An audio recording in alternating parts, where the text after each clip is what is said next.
నా అల్లుడు చూసి చాలా రోజులైపోతున్నది. అల్లుడు ఏమైంది అల్లుడు? తలకింత పెద్ద గాయమా? దోమ కొట్టేసింది. తల మీద దోమ కొట్టిందంటే ఇంత పెద్ద గాయమా? ఆ దోమను మీ కూతురు బ్యాట్ తో కూడా చంపింది. ఇంట్లో తినడానికి నా కోసం ఏముంది అల్లుడు? 10 కేజీల లడ్డూలు, 15 కేజీల పాలకోవా. ఇవన్నీ వచ్చేటప్పుడు నువ్వే తెస్తావని మీ కూతురు చెప్పింది. సరేరా, పాయసం చేస్తున్నా తిందు గాని. మా అల్లుడు మంచు బంగారం. అత్తట్టుంది. తర్వాత అల్లుడు అన్నకి అల్లుడు వాళ్ళ అల్లుడికి ఏమైంది అల్లుడు? అల్లుడు వచ్చినట్టు హాస్పిటల్ పోతారా అల్లుడు? ఇప్పుడు ఏం చేయాలని అర్థం కాక ఎవరు నువ్వు? హాస్పిటల్ నా అల్లుడికి హార్ట్ ఆపరేషన్ చేపియాలని హాస్పిటల్లో చెప్పినారు. ఆపరేషన్ కి లక్షల్లో ఖర్చు అవుతుందంట. వడ్డీకి డబ్బులు కావాలి.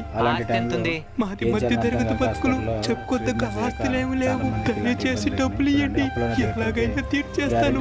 ఎవడ కుదరదు. అయ్యా నా అల్లుడయ్యా, నా కూతురు బతుకు నాశనం అయిపోయింది.